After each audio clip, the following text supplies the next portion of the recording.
Salve gente, benvenuti o bentornati su Miss TV. Io sono Queen of Mischief e oggi parliamo di una miniserie britannica che sta facendo molto parlare quest'anno. Più nello specifico andremo a parlare di un confronto tra due veri e propri mostri della recitazione, quali Hugh Glory e Tom Hiddleston, in un thriller così ad alta tensione che non riuscirete a staccare gli occhi dallo schermo. The Night Manager è una miniserie britannica che è andata in onda per la prima volta nel 2016 ed è arrivata in chiaro nel nostro paese l'anno dopo. Ispirata al romanzo di John le Carré, Il direttore di notte, la serie racconta la storia di Jonathan Pine, interpretato da un camaleontico e magnetico Tom Hiddleston, alle prese con un importante trafficante d'armi, che ha il volto di Hugh Glory. Quando la donna di cui è innamorato viene uccisa dal giro di traffici illegali di Roper, Jonathan decide di affidarsi ad Angela Burr, interpretata da Olivia Colman, ed entrare nel giro di Roper per smontare il suo impero del crimine mattone dopo mattone.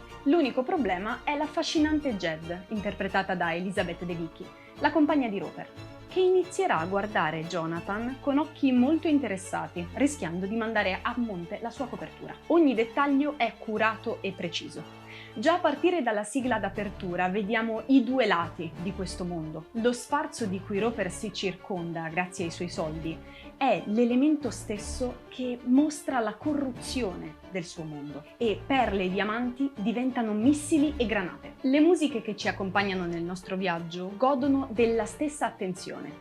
Sono delicate, toccano corde quasi quiete, per poi sprofondare in basso e ricordarci che stiamo seguendo la storia di un uomo che rischia la vita episodio dopo episodio. Inutile dirvi che il motore della serie è proprio il rapporto tra Roper e Jonathan. I due sono capaci di trascinare lo spettatore con loro in un abile gioco di potere. Possiamo percepire il momento stesso in cui Jonathan capisce che per distruggere Roper deve abbassarsi al suo stesso livello. Sentiamo il male, la corruzione che si insinua nel suo animo gentile e riporta a galla il soldato che è stato, conducendolo a compiere azioni non esattamente eroiche con lo scopo di arrivare al suo obiettivo. Gli sguardi stessi che si lanciano ricordano vagamente un gioco di seduzione, una seduzione al potere il cui costo è terribilmente alto. Hiddleston e Glory sono meravigliosi, bravissimi, perfettamente calati nelle loro parti. Troviamo un Hugh Glory talmente bravo che a volte non possiamo fare a meno di chiederci: ma è davvero il mostro di cui tutti parlano? Davvero dietro al suo carisma non c'è altro che un assassino senza regole? Lascio a voi il piacere di scoprirlo. The Night Manager, a distanza di quasi 7 anni, avrà una seconda stagione, in cui Tom Hiddleston tornerà a vestire i panni di Jonathan. Vi terremo aggiornati sui prossimi sviluppi. Voto personale 9,5.